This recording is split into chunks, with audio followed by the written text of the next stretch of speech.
మత్తయి సువార్త 6వ అధ్యాయము. మనుష్యులకు కనబడవలెనని వారి ఎదుట మీ నీతి కార్యము చేయకుండా జాగ్రత్త పడుడి. లేని ఎడల పరలోకమందున్న మీ తండ్రి యొద్ద మీరు ఫలము పొందరు. కావున నీవు ధర్మము చేయునప్పుడు మనుష్యుల వలన ఘనత నొందవలెనని వేషధారులు సమాజ మందిరములలోను వీధులలోను చేయులాగున నీ ముందర బూర ఊదింపవద్దు. వారు తమ ఫలము పొంది ఉన్నారని నిశ్చయముగా మీతో చెప్పుచున్నాను. నీవైతే ధర్మము చేయునప్పుడు నీ ధర్మము రహస్యముగా నుండు నిమిత్తము నీ కుడి చెయ్యి చేయునది నీ ఎడమ చేతికి తెలియక ఉండవలెను. అట్లయితే రహస్యమందు చూచు నీ తండ్రి నీకు ప్రతిఫలమిచ్చును. మరియు మీరు ప్రార్థన చేయునప్పుడు వేషధారుల వలె ఉండవద్దు. మనుష్యులకు కనబడవలెనని సమాజ మందిరములలోను వీధుల మూలలలోను నిలిచి ప్రార్థన చేయుట వారికిష్టము. వారు తమ ఫలము పొందియున్నారని నిశ్చయముగా మీతో చెప్పుచున్నాను. నీవు ప్రార్థన చేయునప్పుడు నీ గదిలోనికి వెళ్లి తలుపు వేసి రహస్యమందున్న నీ తండ్రికి ప్రార్థన చెయ్యము. అప్పుడు రహస్యమందు చూచు నీ తండ్రి నీకు ప్రతిఫలమిచ్చును. మరియు మీరు ప్రార్థన చేయునప్పుడు అన్యజనుల వలె వ్యర్థమైన మాటలు వచింపవద్దు. విస్తరించి మాటలాడుట వలన తమ మనవి వినబడునని వారు తలంచుచున్నారు. మీరు వారి వలె ఉండకూడి. మీరు మీ తండ్రిని అడుగక మునుపే మీకు అక్కరగా నున్నవేవో ఆయనకు తెలియను. కాబట్టి మీరు ఇలాగున ప్రార్థన చెయ్యుడి. పరలోకమందున్న మా తండ్రి, నీ నామము పరిశుద్ధపరచబడుగాక. నీ రాజ్యము వచ్చుగాక. నీ చిత్తము పరలోకమందు నెరవేరుచున్నట్లు భూమి యందును నెరవేరునుగాక. మా అనుదినాహారము నేడు మాకు దయచేయుము.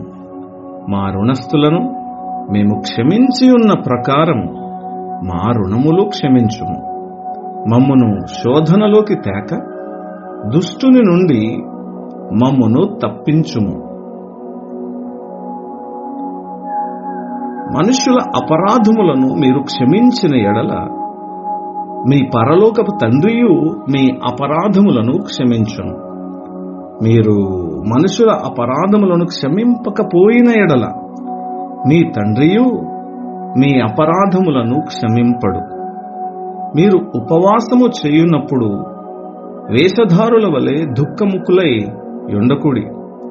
తాము ఉపవాసము చేయుచున్నట్టు మనుషులకు కనబడవలెనని వారు తమ ముఖములను వికారము చేసుకొందురు. వారు తమ ఫలము పొంది ఉన్నారని నిశ్చయముగా మీతో చెప్పుచున్నాను.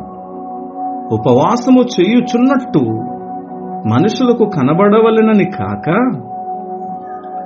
రహస్యమందున్న నీ తండ్రికే కనబడవలెనని నీవు ఉపవాసము చేయునప్పుడు నీ తల అంటుకుని నీ ముఖము కడుగుకొనుము.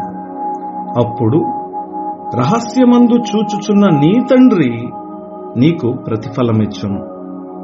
భూమి మీద మీ కొరకు ధనమును కూర్చుకొనవద్దు. ఇక్కడ చిమ్మెటయు తుప్పును తినివేయును. దొంగలు కన్నము వేసి దొంగిలెదరు. పరలోకమందు మీ కొరకు ధనమును కూర్చుకొనుడి. అచ్చట చిమ్మెటైనను తుప్పైనను దాని తినివేయదు. దొంగలు కన్నము వేసి దొంగిలరు.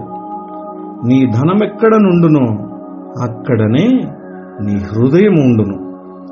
దేహమునకు దీపము కన్నే గనుక నీ కన్ను తేటగా ఉండిన ఎడల నీ దేహమంతయు వెలుగుమయమై ఉండును.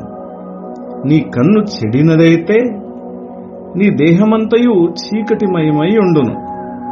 నీలోనున్న వెలుగు చీకటే అయి ఉండిన ఎడల ఆ చీకటి ఎంతో గొప్పది.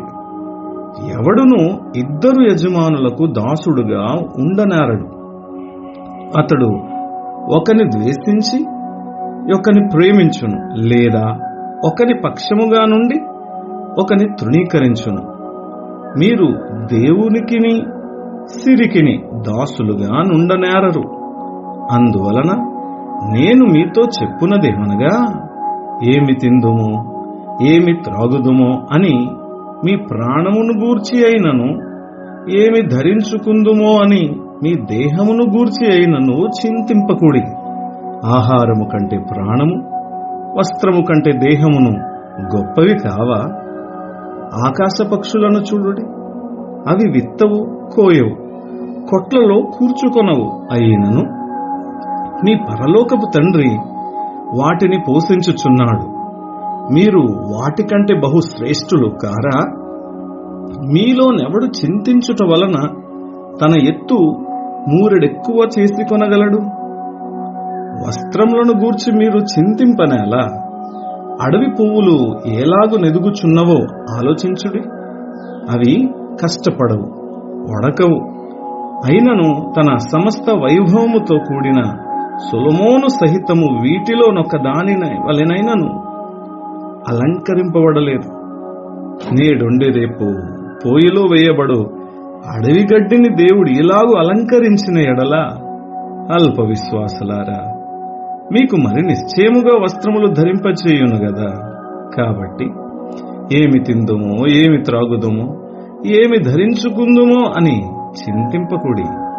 అన్యజనులు వీటన్నిటి విషయమై విచారింతురు. ఇవన్నీ మీకు కావలనని మీ పరలోకపు తండ్రికి తెలియను. కాబట్టి మీరు ఆయన రాజ్యమును నీతిని మొదట వెతుకుడి, అప్పుడవన్నీ మీకు అనుగ్రహింపబడును. రేపటిని గూర్చి చింతింపకూడి, రేపటి దినము దాని సంగతులను గూర్చి చింతించును. ఏనాటి కీడు ఆనాటికి చాలును. అధ్యాయము సమాప్తము.